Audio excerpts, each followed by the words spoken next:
에베소서 19번째 시간으로 새 사람 새 생활 세미나 부모와 자녀 편에 대해서 함께 나누겠습니다.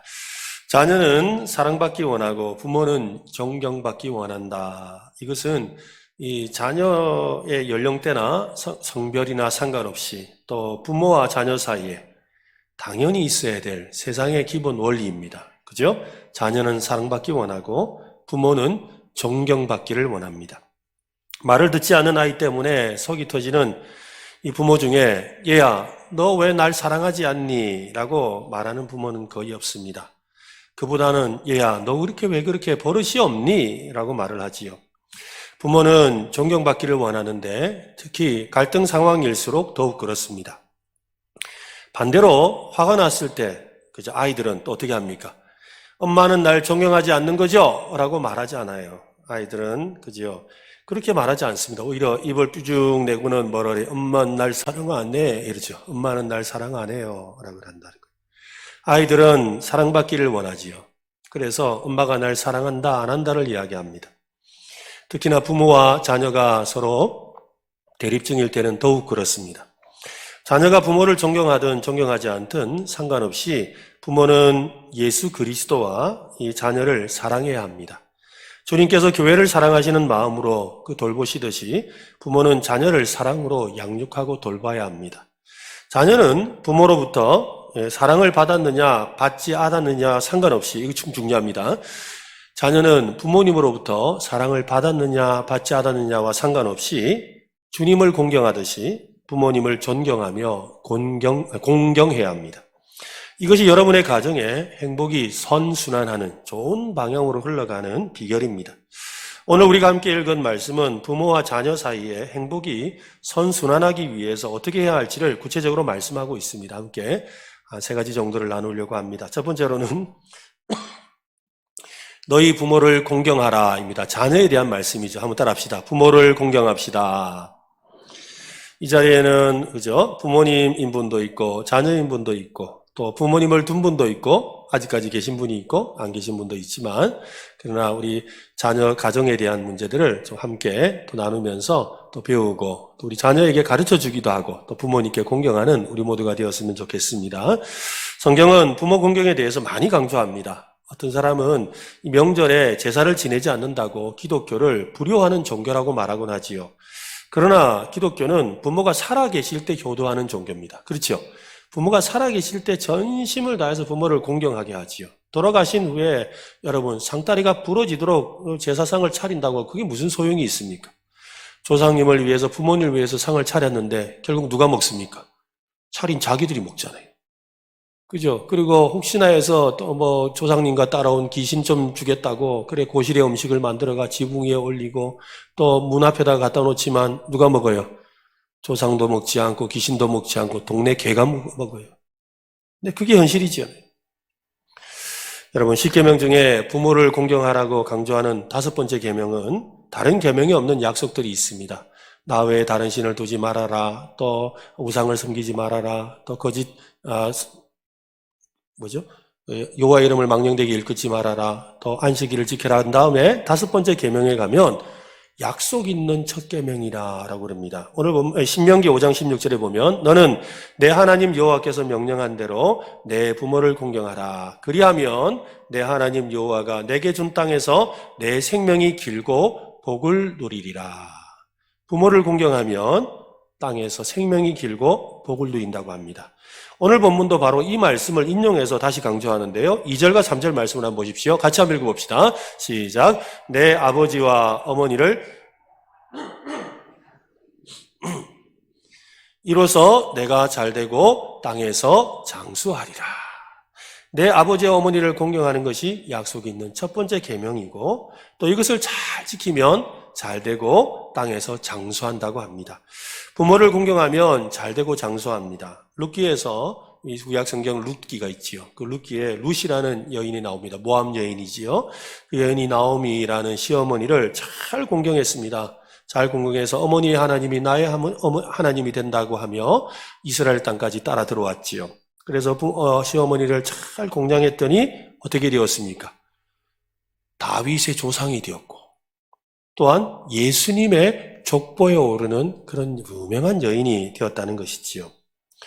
부모에 대한 존중은 반드시 축복으로 이어집니다. 예수님도 부모 공경에 대해서 강조하셨습니다. 마태복음 15장 4절에 보면 하나님이 이르시되 내 부모를 공경하라 하시고 또 아버지나 어머니를 비방하는 자는 반드시 죽임을 당하리라 하셨거늘. 여기에서는 굉장히 강력하게 말씀하지요. 부모를 공경하는 것은 인간의 도리입니다. 그렇다면 불효는 여러분 뭘까요? 불효는 한마디로 은혜를 알지 못하는 것입니다. 부모님이 베풀어 주신 은혜와 사랑에 감사할 줄 모르는 것이 바로 불효의 시작입니다. 불효는 그래서 죄의 결과지요. 우리가 죄인인 것을 보여주는 그 단적인 모습입니다. 불효자는 가장 눈에 보이고 직접적으로 경험하는 부모님의 그 은혜와 사랑에조차도 감사할 줄 모르지 않습니까? 그러니 보이지 않는 하나님께 어떻게 감사할 수가 있겠습니까? 사랑할 수가 없는 거지요. 눈에 보이는 부모님을 향해 사랑하지 못하는 사람이 어떻게 하나님을 사랑할 수가 있겠습니까? 저는 불효자는 하나님도 제대로 잘 섬기지 못한다고 저는 생각합니다. 여러분, 효자는 어떤 사람일까요? 자녀 중에 어떤 자녀가 효자이겠습니까? 효자는 부모님과 가까이 잘 지내는 사람이 바로 효자입니다. 부모님에게 잘 가까이서 잘 공경하는 그 자녀가 효자인 겁니다. 이상한 점은 효자에게는 다 좋은 부모가 있다는 거예요. 부모가 늘 잘하는 건 아닌데, 그죠? 부모가 늘 잘하는 것은 아닌데 효자에게는 늘 부모님이 잘한다고 생각하는 거죠. 효자는 부모를 바라보는 눈이 다르기 때문에 그렇습니다. 부모의 잘못이나 허물을 보지 않고 항상 이 부모를 고맙게만 바라보는 눈을 가지고 있는 사람을 효자라고 하는 겁니다. 반대로 불효자는 어떻습니까? 어떤 부모를 만나도 그는 불평과 불만이 가득하지요. 불효자는 받은 것에도 감사할 줄 모르니 당연히 부모의 그 작은 허물도 크게 보고 불평할 수밖에 없는 것입니다. 그러니까 효자와 불효자의 차이는 부모를 어떤 눈으로 보느냐에 달려 있습니다. 자녀 여러분, 이왕이면 효자의 눈을 갖게 되시기를 바랍니다. 부모를 공경하는 일에는 조건이 없습니다. 무조건입니다. 부모님이 예수를 믿어도 공경해야 되고, 여러분 이거 중요합니다. 부모님이 예수를 믿어도 공경해야 되고, 부모님이 예수를 믿지 않고 오히려 예수 믿는 것 때문에 핍박해도 공경해야 돼요. 심지어는 부모가 나를 위해 아무것도 해준 것이 없다 할지라도 내 부모이기 때문에 공경해야 합니다. 공경하는 것은 조건 없는 명령입니다. 그냥 부모를 공경하라라고 명령하셨어요. 한 청년이 찾아와서 저에게 상담을 요청했습니다. 그는 직장에서 몇 년 못 버티고 자꾸만 이렇게 쫓겨나는 겁니다. 찾아와서 이야기하죠. 목사님, 직장에서 만난 사람들을 항상 저를 무시하고 깔보는 것 같습니다. 별로 중요한 일도 아닌데 정말 허대한 일을, 그것도 자기들이 해도 될 일을 갖다가 자꾸 저에게 명령을 하는데 저는 도저히 참지 못하겠습니다. 그래서 이번에도 직장을 좀 그만두려고 합니다. 라고 하는 거예요. 그래서 제가 청년에게 이야기하죠. 너 그러면 직장 생활을 오래 못해. 좀 참으면 돼. 좀 참으면 너도 적응하면 괜찮아. 라고 하죠. 그러나 청년은 아닙니다. 저는 절대 못 참습니다. 앞으로 직장 생활에 대해서 심각하게 생각해 보려고 합니다. 누구에게도 저는 머리를 숙이고 싶지 않습니다. 무조건 순종하는 일은 절대로 하지 않을 것이라며 흥분하면서 그가 이야기를 합니다. 청년과 한참을 이야기하다가 왜 그런 생각과 태도를 보이게 되었는지 알게 되었어요. 청년은 이 권위적인 아버지에게 오랫동안 고통을 받았던 겁니다. 그로 인해서 권위를 가진 사람들을 극도로 미워하고 있었습니다. 청년은 자신의 또 다른 아버지, 즉 세상에서 만나는 권위자, 자기보다 높은 사람을 향해서 아버지에게 화를 내듯 화를 내고 있었던 것이지요.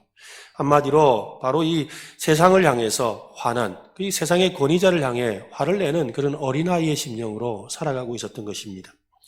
성경은 이제 부모에게 공경하는 것을 넘어서 부모에게 순종하라고 합니다. 오늘 본문 1절 말씀인데요. 같이 한번 읽어보겠습니다. 시작. 자녀들아, 주 안에서 너희 부모에게 순종하라. 이것이 옳으니라. 자녀들아, 주 안에서. 여기에는 조건이 하나가 붙었어요. 주 안에서 너희 부모에게 순종하라. 골로새서 3장 20절에는 자녀들아, 모든 일에 부모에게 순종하라. 이는 주 안에서 기쁘게 하는 것이니라. 부모님은 하나님께서 주신 가장 첫 번째로 순종해야 될 권위자입니다. 만약 부모님의 권위에 적절하게 반응하는 법을 배우지 못한다면 삶을 살아가면서 권위를 가진 사람들, 또 권위를 가진 어떤 조직에 순종하지 못하고 반항하고 저항하는 마음을 갖게 됩니다. 그래서 부모에게 순종해야 합니다. 에베소서는 특별히 주 안에서 부모에게 순종하라 그러죠. 부모를 공경하라고는 그냥 말했는데 순종에 대해서는 주 안에서라고 말하고 있습니다. 이 말씀도 그리스도를 경외함으로 피차 복종하라라고 우리 지난 시간에 배웠던 그 말씀과 연관이 있습니다. 우리가 주 안에서 서로 피차 복종하는 것과 관련해서 우리 지난 시간에는 부부 관계를 배웠는데 오늘은 부모와 자녀의 관계입니다. 부모님께 순종하는 것을 통해서 그리스도를 경외함으로 복종하는 삶이 무엇인지를 세상에 보여주어야 한다는 것입니다. 자녀 여러분, 어떻게 부모님께 순종하고 공경할 수가 있겠습니까? 첫 번째로 예의 바르게 존경을 드려야 합니다. 무엇보다 말과 태도에 있어서 존경심이 좀 묻어나야 되죠. 그래서 부모님께 말을 함부로 하지 말고 좀 생각해서 하고 존중하는 말을 하고 높이는 존댓말을 해야 되는 겁니다. 둘째로 부모님의 말씀을 진심으로 경청해야 합니다. 부모님 말을 잘 들어야 돼요. 사실 부모님만큼 우리를 잘 아는 사람이 없지요. 저의 성격도 알고 제 건강도 알고 또 왜 지금 이렇게 기침을 많이 하는지 또 왜 그렇게 오래 걷지를 못하는지 어머니는 다 알아요. 부모님은 다 알죠. 어릴 때 어떤 일이 있었는지 다 알고 있기 때문이지요. 또 어떤 마음의 상처가 있고 또 살아가면서 무엇을 잘하고 못하는지도 부모님은 다 잘 압니다. 그래서 자녀는 부모님의 말을 경청해야 되는 겁니다. 세 번째로 부모님의 결핍과 부족을 해소해드리기 위해서는 실제적인 공경을 실천해야 합니다. 어느 성경학자는 말하기를 이 부모를 공경하라는 말씀의 핵심은 부모의 그 노후 복량에 있다라고 합니다. 과거에는 가정에서 자녀들이 늙으신 부모님을 책임지는 방법 말고는 다른 노후 대책이 없었죠. 지금이야 그죠? 벌어놓은 돈으로 아니면 연금을 받는다든지 또 나라에서도 노령연금이라 해서 용돈이라도 조금 주고 이러니까 그나마 괜찮지만 옛날에는 어때요? 나이가 들면 아무 할 일도 없고 또 누가 돈을 갖다 주는 것도 아니니 살아가기가 힘들지요. 그러니 자녀가 부모님을 잘 복양해야 되는 것은 당연한 도리였습니다. 바로 그런 관점에서 성경이 부모를 공경하라고 말씀하고 있다고 학자들은 이야기합니다. 그래서 부모님이 돌아가실 때까지 음식과 또 옷과 거주할 집과 같은 구체적인 복양을 하고 부모님께 예를 갖추어서 공경하고 돌아가신 후에는 예를 갖추어서 장사 지내는 것까지를 행하라고 말씀한다는 겁니다.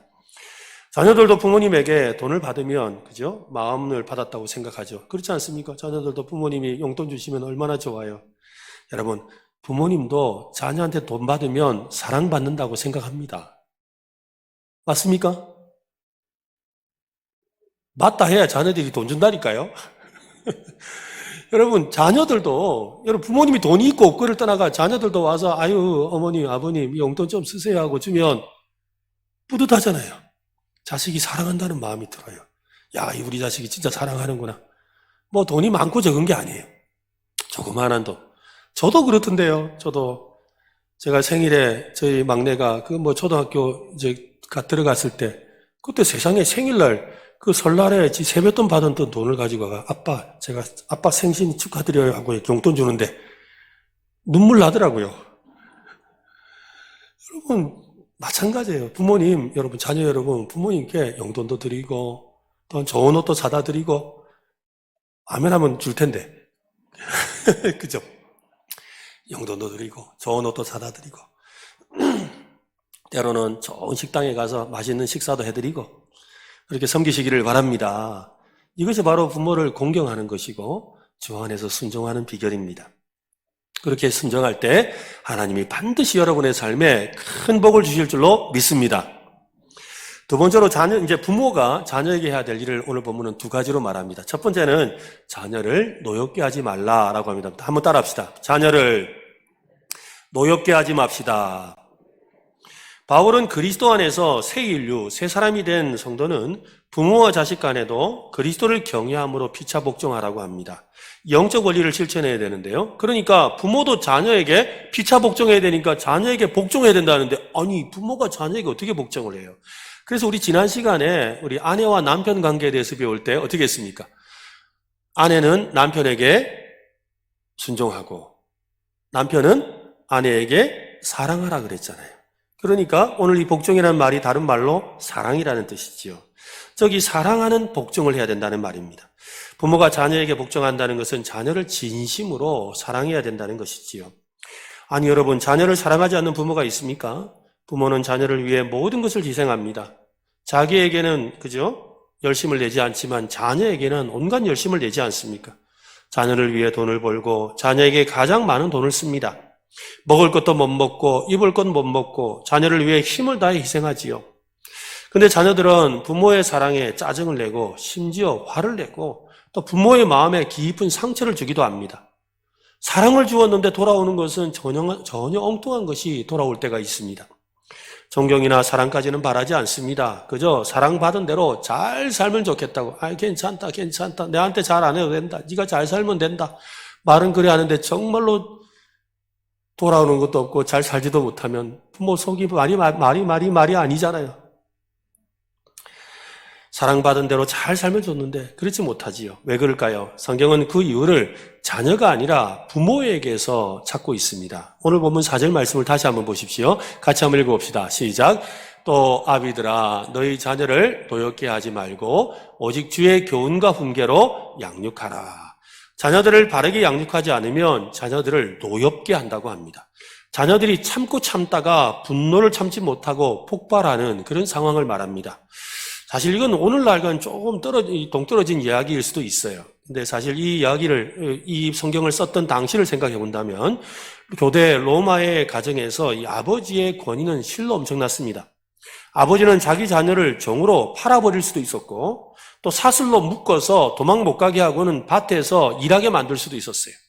심지어는 소나 염소처럼 그렇게 그냥 나귀처럼 짐승과 같이 그렇게 대우하는 그런 문화였습니다. 그런다고 해서 누가 뭘 할 사람도 없었어요. 한마디로 자녀에게는 인격이 없었습니다. 부모로부터 겪었던 부당한 요구와 가혹한 처벌로 인해서 자녀 중에는 끓어오르는 그 분노를 참지 못하는 경우가 있었다는 겁니다.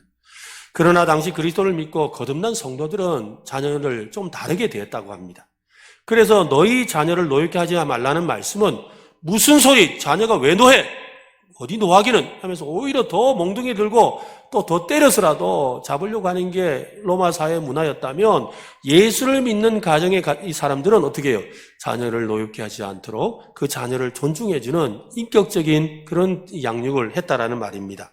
그래서 이 말은 상당히 파격적인 말이죠. 자녀를 노엽게 하지 마라 라는 말은 당시 그 사회에서 무슨 소리야 이게? 라는 충격적인 말이었습니다.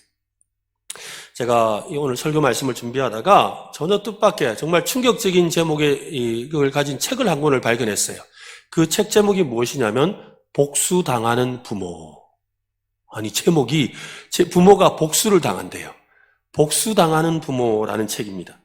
여러분 부모들이 누구에게 복수당할까요? 그죠? 자식들에게 당하는 거예요.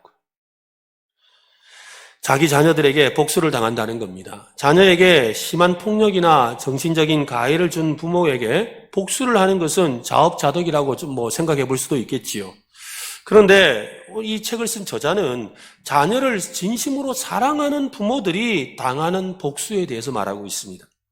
부모의 잘못된 사랑 때문이라는 거예요. 부모의 잘못된 이 사랑으로 자녀를 양육했기 때문이라는 거지요. 사랑한다고 행한 것이 자녀에게 스트레스를 주고 그 스트레스가 쌓여서 결국 자녀에게 복수하도록 만든다는 것입니다. 복수를 당하는 것과 여러분 피해를 당하는 것은 다릅니다. 피해를 당하는 것은 원인을 제공하지 않았는데 일방적으로 당하는 거잖아요. 그죠? 갑작스럽게 우리가 어떤 피해를 받는단 말이에요. 그건 내가 무엇을 했기 때문에 받는 게 아니에요. 그렇지만 복수를 당한다는 건 뭐예요?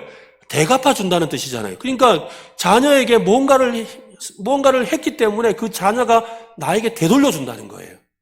그러니까 이것이 무엇인지를 알아야 되는 거지요. 복수당하는 부모는 결국 부모가 자녀에게 어떤 원인을 제공했다는 말입니다. 자녀들이 부모에게 복수당하는 다양한 방법이 있는데요. 뉴스에 나오는 그런 패륜적인 행동으로 복수를 하지는 않더라도 다양한 방법으로 이 자녀들이 부모에게 복수를 합니다. 저도 그 내용들을 보고 깜짝 놀랐어요. 자녀들이 어떻게 복수하느냐면 부모님 말씀에 대들기, 부모님 말씀 무시하기, 또 불평하기. 우리 집은 왜 이래요? 이러면서 우리 집은 어때요? 하면서 불평하기. 또 씻지 않기. 며칠 동안 안 씻고 버티는 거예요. 또 자기 방을 엉망으로 만들고 청소하지 않기. 그 다음에 부모님 욕하기. 또 자기의 몸을 막 상하게 만드는 거예요. 일부러 뭐 밥을 안 먹고 아니면 막 이상한 거 먹고 그래가지고 막 몸을 상하게 만드는 거. 또 정신적으로 장애를 겪는 것이지요. 또 심지어는 나쁜 짓을 해서 감옥에 가는 것. 일부러 부모님 싫어하는 줄 알면서 감옥에 가는 것. 또 학교에 가지 않고 가출하고 취직하지 않는 것. 취직해야 될 때 일부러 취직 안 하고 버티는 것. 아무것도 하지 않고 집에 가만히 들어누워서 일부러 어머니 보는 데서 가만히 들어누워 있는 이런 것이 다 이 부모에게 스트레스를 받고 나서 하는 그런 복수를 하는 거예요. 부모에게 스트레스를 주고 마음 편할 날이 없게 하는 그런 것들이 바로 자녀가 부모에게 행하는 복수입니다. 자녀에게 복수를 당하지 않기 위해서는 여러분 어떻게 해야 될까요? 먼저는 이 복수의 메커니즘을 좀 이해할 필요가 있습니다. 아이가 어렸을 때 장난감을 사달라고 조를 때가 있지요. 처음에는 안 된다고 하죠. 근데 계속 사달라고 조르다가 나중에는 길바닥에 들어놓고 지나가는 사람만 있으면 더 크게 막 울어제치고 그러면 결국 어떻게 해요? 사줄 수밖에 없죠. 그런 일에 익숙해진 아이는요, 초등학생이 되면 이제 게임기 사달라 그러고, 꼭 그런 아이들은 중학교 지나고 고등학교만 가면 오토바이 사달라 그래요. 그리고는 대학생이 되면은 그저 차를 사달라 그러고, 그리고는 나중에는 좀 더 지나면 어떻게 해요? 나이가 들수록 점점 이렇게 반응하는 강도도 세지고, 금액도 세지다가, 나중에는 처음에는 만 원으로 시작한 것이 10만 원이 되고, 그죠? 100만 원이 되고 1000만 원이 되고 나중에는 집 사달라고 억 내놔라고 이렇게 되는 거예요. 그러면서 이걸 안 주면 내 부모도 아니다 그러고 나한테 해준 게 뭐 있냐 그러고 이런단 말이에요. 왜 이런 일이 생겼습니까? 자신이 갖고 싶고 사고 싶은 것을 얻기 위해 스스로 용돈을 모아서 사도록 가르치는, 또 정말 때로는 없다는 사실을 알고 없는 것은 내가 노력을 해서 얻어야 된다는 것을 가르치지 못했기 때문인 거지요. 이것이 참으로 안타까운 일이에요. 가끔 어머니 중에 이런 말을 하는 분들이 있죠. 딸에게 너는 절대로 손에 물을 묻히지 않게 할 거다. 어머니가 너무 고생을 많이 해가지고 그래서 너는 절대 손에 물 묻히지 마라 이러면서 부엌에도 못 들어오게 하고 빨래도 못하게 하고 그렇게 딸을 키웠어요. 그리고 어머니는 정말로 그 딸이 손에 물이 묻지 않도록 그렇게 도와줬죠. 그랬더니 어떻게 돼요? 어머니가 죽을 때까지 어머니 손은 늘 물이 묻어 있잖아요. 자기 딸을 위해서 다 해줘야 돼요. 딸은 몰라요. 딸은 그렇게 하는 건지 몰라요. 부모님이 그렇게 늘 자기를 위해서 손에 물이 마를 날이 없다는 것을 알지 못하지요. 자기도 모르게 그 말한 것에 대해서 되돌려 받고 있는 겁니다. 부모를 공경의 대상이 아니라 자기 욕구의 대상으로 생각하게 키우거나 부모를 희생의 대상으로 생각하게 키우면 자녀에게 복수를 당하게 된다는 말입니다. 스스로 사랑을 주고 자녀를 노엽게 만드는 어리석은 부모가 되는 거죠. 사랑을 주고는 오히려 되돌려받기는 사랑을 받는 게 아니라 오히려 이것밖에 안 줘요! 라는 그러면서 또 복수하는 그런 모습을 갖는다면 너무나 안타까운 일이지 않습니까? 그렇다면 여러분, 자녀에게 복수당하지 않으려면 어떻게 해야 될까요? 무엇보다 먼저 자녀의 마음을 알아야 되겠지요. 자녀에게 존경받지 못하는 부모들의 공통점은 자녀의 마음을 잘 모른다는 겁니다. 자녀의 마음에 관심이 없어요. 자녀의 마음과 감정이 깊이 연관되어 있는데 그걸 잘 몰라요. 자녀의 감정을 읽고 그 마음에 공감해주고 격려해줘야 되는데 그러지 못하지요. 자녀의 마음을 읽어줘야 자녀가 평생토록 부모를 공경하며 살게 되는 겁니다. 다음으로 자녀의 인생을 지도하고 인도하시는 하나님을 인정해야 합니다. 한번 따라합시다. 하나님을 인정하게 하자. 저는 이것이 참 중요하다고 생각합니다. 자녀를 인도하시는 분이 하나님이라는 것을 알려주어야 합니다. 하나님이 언제나 도와주신다는 것을 가르쳐주고 하나님 앞에서 살아가도록 지도해 주어야 합니다. 여러분, 부모님 여러분 어떻습니까? 우리가 그렇게 해야 돼요. 사실 부모로서 우리가 다 해줄 수가 없잖아요. 자녀가 해달라는 거 어떻게 다 채워주겠습니까? 사실 저도 부모로서 참 마음이 힘들었던 때가 있었습니다. 우리 큰애가 경기도 안산에 살 때였는데 초등학교 한 4학년, 3학년 될 때였는데 저희는 교회 사택에 살아요. 교회 사택에 사는데, 교회는 신도시에 있는데, 사택이 옛날부터 저 구도시에 오래된 그런 연립주택이에요. 그래서 연립주택에 사는데, 저희가 뭐 사택에 사니까 행복하게 지내는데, 하나는 저희 아이랑 같이 자전거를 타고 이렇게 가는데, 그 교회 근처에 이제 신도시 아파트가 쭉 서 있는 거예요. 근데 교회 가면 교회 친구들이 거의 대부분 그 아파트에 사는 거예요. 그 이름이 푸르지오 아파트. 그래서 한 날 이 아이가 그러는 거예요. 아빠 타고 하면서, 아빠, 우리도 저 푸르지오 아파트에서 살면 안 돼요? 이러는 거예요. 그 제가 뭐라 했겠습니까? 못 산다. 아빠는 목사라서 그런 데 가서 살 일이 없다. 그런데 너는 기도해라. 하나님이 너에게 그런 좋은 집을 주시도록 기도해라. 아빠도 기도할게. 아이가 그때부터 기도하더라고요. 그죠? 때로는 부모가 다 해줄 수 없어요. 하나님은 도와주시죠. 그래서 하나님이 도와주시도록, 하나님이 함께 하시도록, 하나님이 그 일에 일하시도록 아이에게 하나님을 알려줘야 돼요. 이것이 너무 중요하다는 겁니다. 그러면 그 아이를 통해서 아이가 하나님을 만나게 되고, 그 하나님을 통해서 자신의 필요를 채우시는 것을 경험하고, 또 부모와 함께 기도함을 통해서 하나님의 풍성한 은혜를 경험하는 줄로 믿으시기를 바랍니다. 여러분, 그렇습니다. 자녀를 노역해 하고 있지는 않습니까? 혹시 자녀에게 복수를 당하고 있지는 않습니까? 지금부터라도 바르게 자녀를 양육할 수 있어야겠습니다. 혹시 너무 늦었다는 생각이 드는 분이 있다면 하나님께 도움을 구하시기를 바랍니다. 하나님께서 은혜를 베풀어 주시면 자녀의 노여움을 공경의 마음으로 바꾸어 주실 줄로 믿습니다. 두 번째는 주의 교훈과 훈계로 양육해야 됩니다. 한번 따라합시다. 주님의 교훈과 훈계로 양육합시다. 가정에서 서로에게 힘이 되는 선순환이 일어나야 되지요. 그 선순환이 바로 사랑과 존경의 관계라고 했습니다. 하나님은 자녀들에게 존경하는 마음을 심어 놓으셨습니다. 부모의 사랑에 존경하는 마음을 갖도록 만드셨습니다. 부모와 자식의 관계에서 가장 큰 책임은 부모에게 있습니다. 부모는 자녀보다 성숙한 어른이기 때문이지요. 그래서 자녀를 잘 양육한 의무가 있습니다. 오늘 본문 4절 말씀을 우리 다시 한번 읽어봅시다. 4절 말씀입니다. 시작. 또 아비들아, 너희 자녀를 노엽게 하지 말고 오직 주의 교훈과 훈계로 양육하라. 모든 사람에게 자녀 양육은 어떤 일보다 소중하고 중요한 소명이고 사명입니다. 이거 중요합니다. 소명이고 사명이다. 소명이라는 것은 우리를 부모로 부르셨다라는 뜻이고요. 사명이라는 것은 무엇입니까? 자녀를 잘 양육하는 것이 내가 죽을 때까지 해야 될 의무라는 것입니다.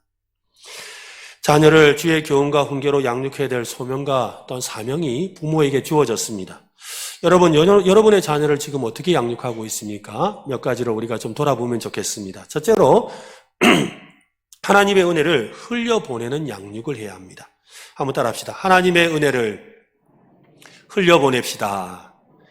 부모인 내가 먼저 하나님의 은혜 아래에 있어야 되죠. 부모를 통해 자녀에게 하나님의 은혜가 흐르게 되는 겁니다. 우리는 흔히 자녀의 성품과 지성에 대해서 관심이 많죠. 그래서 우리 아이가 머리가 좋아졌으면, 또 좋은 성격 가졌으면 좋겠다. 그래서 IQ, EQ가 좋아야 된다고 막 이야기를 합니다. 그런데 여러분, 정말 중요한 것은 영성이에요. 영성. 왜냐하면 모든 사람은 예배하며 살기 때문입니다. 세상 사람들은 예배할 줄 모르고, 예배하는 대상이 누군지를 모르고 예배하고, 우리는 예배와 예배하는 대상이 누군지를 제대로 알고 예배하는 데 차이가 있지요. 그런데 이상한 점은 사람이 자신이 예배하는 대상을 닮아간다는 겁니다. 돈을 예배하는 사람은 돈을 닮아갑니다. 그 사람에게 돈 냄새가 나지요. 사람을 예배하는 사람은 그 사람을 닮아가고, 탐욕을 예배하는 사람은 탐욕스러워지고, 성공을 예배하는 사람은 모든 것을 성공을 위한 수단으로 생각합니다. 그러므로 예배를 통해서 우리는 하나님을 예배함으로 하나님을 닮아가야 되는 것입니다. 그러므로 부모님이 예배를 통해서 하나님을 닮아가는 삶을 살면 자녀들도 그것을 그저 따라갈 수 있게 되는 것이지요. 그래서 부모가 먼저 은혜를 받고 또 영성 아래 살아가고 우리 자녀들이 그런 영적인 생명을 갖고 살아가도록 기도하는 우리 모든 부모님 되시기를 바랍니다. 두 번째로는 자녀의 미래를 보는 눈을 가져야 됩니다. 따라합시다. 자녀의 미래를 보는 눈을 가집시다. 출애굽기 2장에는 어린 아기에 대한 조금 특별한 표현이 나옵니다. 출애굽기 2장 2절에 보면 그 여자가 임신하여 아들을 낳으니 그가 잘생긴 것을 보고 석 달 동안 그를 숨겼으나. 여러분, 누구에 대한 이야기일까요? 그죠? 모세에 대한 이야기지요. 애굽의 바로 왕은 이스라엘 가운데 갓 태어난 남자아이들을 죽이도록 명령했습니다. 그때 모세가 태어났습니다. 모세의 어머니 요게벳과 가족은 갓 태어난 아기를 보고서 잘생겼다고 생각했어요. 여러분, 저도 어릴 때 잘생겼단 말 많이 들었습니다. 사실 우리 자기 자식 다 잘생겼잖아요. 다 잘생기고 예쁘고 얼마나 귀엽습니까? 아니, 자기 자식 안 귀여운 사람이 어디 있고 안 잘생겼다고 생각 안 하는 사람이 어디 있어요? 다 그렇게 생각한단 말이죠. 그런데 유달리 오늘 이 모세를 보고서 그의 가족, 어머니 요게벳과 그의 가족 형제들은 잘생겼다고 생각하고 목숨 걸고 이 아이를 지킵니다. 석 달 동안 갓난 아기를 지키는 거예요.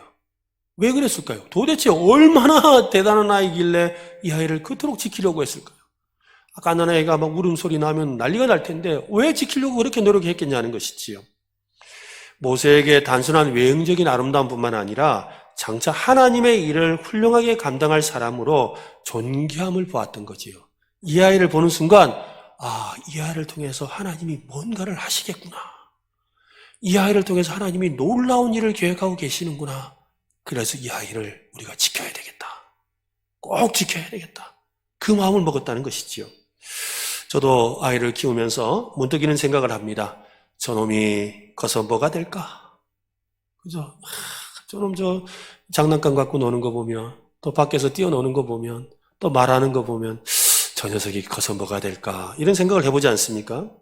저도 어릴 적 참 많이 들었던 말이기도 합니다. 그 속에는 부모가 가진 기대가 숨어 있기도 하지만 아이의 행동이나 말이나 성품을 보고서 앞으로 되어질 일을 지켜보려는 마음이 담겨 있지요. 아므람과 요게벳은 아기의 모습에서 미래의 일을 바라보는 그런 눈이 열렸던 겁니다. 맞습니다. 우리는 아이들의 모습에서 하나님이 예배해 두신 미래를 볼 수 있어야 합니다. 그것이 부모의 소명이고 역할입니다. 자녀가 나의 기대와 소망을 따라 자라주면 참 좋지요. 그렇지만 그보다 더 중요한 것은 하나님의 기대와 소망을 따라 성장하고 하나님의 뜻을 이루는 삶을 살아가야 한다는 것입니다. 그것을 위해 부모인 우리가 먼저 눈이 열려야 되죠. 그래서 자녀가 하나님의 뜻에 따라 살아가도록 자녀를 위해서 준비시켜주는 일을 부모가 하는 거예요. 그 하나님의 일을 이루도록 부모가 잘 길을 열어주고 옆에서 도와주고 후원해주는 일을 하는 것이 부모의 양육하는 훈련의 목적이라는 겁니다. 오늘부터 여러분 자녀들의 말과 행동을 유심히 바라보시기 바랍니다. 이래라 저래라 지적하고 훈계하기 위해서가 아니라 자녀의 말과 행동 너머에 숨겨진 미래를 보기 위해서 말입니다. 할아버지 할머니에게는 더욱 그런 눈이 필요합니다. 할아버지 할머니는 그동안 세상을 살아오면서 경험한 수많은 지혜와 소위 세상에서 말하는 관상 보는 안목이 있잖아요. 뭐 점집에서 보는 관상 말고 그놈 참 잘생겼다 이러면서 앞으로 저거 아무래도 장사를 잘하겠는데 저거 하는 거 보니까 아무래도 공부를 참 잘하겠다. 야, 쟤는 보니까 니하고 좀 아들한테 그러잖아요. 니하고 달라가지고 보니까 운동을 참 잘하게 생겼다. 우리 부모님들이 세상을 살면서 할아버지 할머니들이 보는 눈이 있단 말이에요. 여러분 손주들 보면서 그런 눈 안목을 가지고서 그 아이들의 미래, 하나님의 미래를 볼 수 있는 영안이 열리시기를 바랍니다. 그렇습니다. 자녀의 미래를 볼 수 있어야 돼요. 그리고 자녀가 하나님 앞에서 무슨 일을 할 것인가? 내가 기대하는 거 말고 때로는 내가 기대하는 것에 너무 사로잡혀서 하나님의 기대가 안 보일 때가 많은 거지요. 하나님의 기대하심을 보는 영안이 열리시기를 바랍니다. 세 번째로는 자녀를 준비시키는 부모가 되어야 되겠지요. 자녀의 미래와 소망을 보았다면 이제 그 자녀가 그 미래와 소망을 이룰 수 있도록 도와주는 부모가 되어야 합니다. 세상에 완벽한 부모는 없습니다. 그렇지만 자녀를 위해 최선을 다하는 부모가 될 수는 있습니다. 그래서 잠언은 이렇게 말씀합니다. 잠언 22장 6절에 마땅히 행할 길을 아이에게 가르치라. 그리하면 늙어도 그것을 떠나지 아니하리라. 여기서 마땅히 행할 길이라는 이 말이 무슨 말이냐면 아이가 나아가야 될 길을 아이에게 가르치라. 무슨 말입니까? 하나님의 말씀의 길을 따라 자녀를 양육하라 이 말이에요. 하나님께서 주시는 말씀의 길을 따라 자녀를 양육하라. 하나님은 자녀를 바르게 가르쳤는지 부모인 우리에게 물어보실 겁니다. 우리가 하나님께서 우리에게 기업인 자녀를 주셨는데 장차 주님 앞에 가면 물으실 거라는 거예요. 뭐라고요? 네 자녀를 내가 기업으로 주었는데 네 자녀를 어떻게 양육하였느냐? 무엇으로 양육하였느냐? 어떻게 양육해서 이 아이를 키웠느냐라고 물어보실 거라는 거예요. 하나님의 말씀으로 바르게 하나님의 길로 가르쳤는지를 물어보실 거라는 겁니다. 하나님은 자녀가 무엇이 되어 있느냐에 대해서 우리에게 묻지는 않습니다. 여러분, 우리 자녀가 무엇이 되었느냐 가지고 하나님이 우리에게 묻는 거 아니에요. 하나님이 뭘 물으시느냐 하면 자녀를 어떻게 준비시키고 양육시켰느냐고 물으신다 이 말이에요. 어떻게 되었느냐는 하나님 책임이에요. 하나님이 하시는 거예요.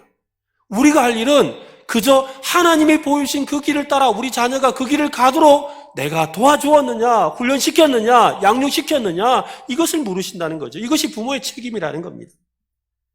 우리는 학교와 학원이라는 제도에 익숙해 있습니다. 그 덕분에 하나님의 말씀을 주일학교에서 잘 배우면 된다고 생각하지요. 아닙니다, 여러분. 성경은 부모가 자녀에게 부지런히 가르치라고 합니다. 여러분, 일주일이 몇 시간 될까요? 하루가 24시간인데 일주일이면 168시간이에요. 이 168시간 동안 우리의 자녀들이 학교 공부 많이 합니다. 그런데 여러분, 성경 공부는 얼마나 할까요? 1시간도 채 안 하지요. 100분의 1도 안 한다 이 말입니다. 100분의 1도 안 하는 그 공부 가지고 세상에서 성경적인 삶을 살아가겠습니까? 하나님이 기뻐하시는 삶을 살아가겠습니까? 사실 저도 아이를 키우면서 목사지만 또한 부모로서 부끄럽기도 합니다. 단순히 성경을 가르치는 것이 아니라 우리가 진정으로 가르쳐야 될 것은 성경적인 사고와 태도를 가르쳐야 합니다. 자녀는 부모를 닮아갑니다. 다 큰 자녀도 부모를 닮아가지요. 그래서 여러분, 아이고 우리 자식 다 키웠다고 너무 그러지 마세요. 저도 이렇게 50이 넘었지만 저 생각해보면 그래요. 저희 부모님 지금 이제 돌아가셨지만 부모님 살아계실 때 저희 부모님 댁에 방문하면 우리 어머니가 귀가 어두워서 귀가 청각 장애가 있어서 이 설교를 잘 못 들어요. 아예 그냥 설교를 거의 못 듣는 수준이죠. 그런데 어머니는 그렇게 설교를 듣고 싶어 하셨어요. 그래서 설교를 너무 듣고 싶어서 설교 테이프를 사가지고 그 설교 테이프를 조그마한 카세트 라디오에다 넣어가지고 귀에다 대고 크게 해서 들어요. 그러다가 이어폰을 사서 들으시고 제가 한날은 헤드폰을 사다 드렸는데 한날 오셔서 그러죠. 장영아, 목사님 말씀 이제 조금 알아듣겠다. 여러분, 같은 설교를 한 100번 들으면 알아듣지요.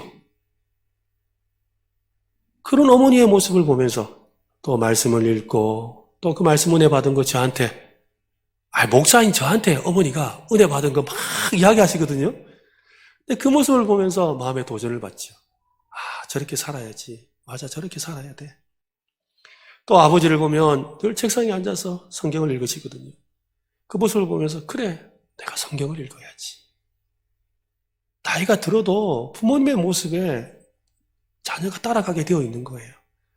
저희 처가에 가면 우리 장모님이 계시는데 우리 장모님도 얼마나 기도를 하시는지 교회에서 정말 기도하는 권사님으로 유명하세요. 담임 목사님이 제일 아끼고 총애하는, 정말로 담임 목사님이 마음에 진짜 기도할 제목이 있으면 우리 장모님한테 부탁을 드리거든요. 누구한테도 말하지 않고 기도하시고 이렇게 가깝게 교회를 섬기죠. 그 모습을 볼 때마다 그래, 저렇게 기도해야 되는데, 가끔씩 가면 이서방 하면서 말씀은 이렇게 전해야 돼. 또 어떨 때는 책 읽은 거 가지고 이 책이 너무 좋아, 이서방 이거 좀 읽어봤나 하면서 이거 읽어보라고 이렇게 주실 때 그거 받으면 마음에 참 저 연세에도 저렇게 하시는구나, 나도 저렇게 살아야지 마음에 도전이 되는 거지요. 여러분, 자녀는 끊임없이 배웁니다. 그래서 부모인 겁니다. 자녀는 앞서가는 부모를 따라가기 때문이지요. 부모는 자녀보다 앞서가고 있습니다. 그러므로 여러분이 하는 일이 바로 자녀가 앞으로 행할 일이라는 것을 생각한다면 우리의 삶으로, 그렇죠? 말보다 삶으로 가르치는 저와 여러분 될 수 있기를 바랍니다. 어느 목사님의 말이 생각납니다. 자녀가 말로 해서 안 될 때는 부모는 자기 자신을 먼저 돌아보라. 나는 주님의 계명을 지키는 것이 즐거운가? 자녀는 부모가 말하지 않아도 그의 삶을 배우고 있기 때문이다 라고 합니다. 참 맞는 말이지요. 부모가 주님 앞에서 바로 서면 진짜 십자가 은혜로 살면 자녀에게 살 길이 열립니다. 이 사실을 알고 여러분 기도해야 합니다. 우리는 완벽하지 않지만 하나님 아버지는 완벽하시지요. 하나님 아버지는 우리 자녀를 향한 계획을 가지고 계십니다. 그래서 우리가 드리는 기도는 그저 자녀가 하나님의 뜻하신 바를 이루게 해달라고 기도할 수밖에 없는 것이지요. 하나님께 맡겨드릴 수밖에 없는 거예요. 부모가 자녀에게 가르쳐야 될 가장 최고의 교훈은 바로 하나님을 의지하도록 기도하는 것이지요. 여러분 자녀를 위해서 기도하고 기도하는 것을 가르치는 부모가 되시기를 바랍니다. 오늘 우리는 세 사람 세 생활 세미나의 부모와 자녀 편을 함께 살펴봤습니다. 자녀 여러분, 부모님께 무조건 공경하십시오. 그리고 주 안에서 순종하시기를 바랍니다. 부모 여러분, 자녀를 노엽게 하지 말고 하나님의 말씀과 여러분의 삶을 통해서 교훈하고 훈계하는 삶을 사시길 바랍니다. 그래서 우리 가정 안에 하나님의 은혜와 사랑이 세대를 넘어서 전대까지 복을 받는 여러분의 가정 되시기를 예수님의 이름으로 축원합니다.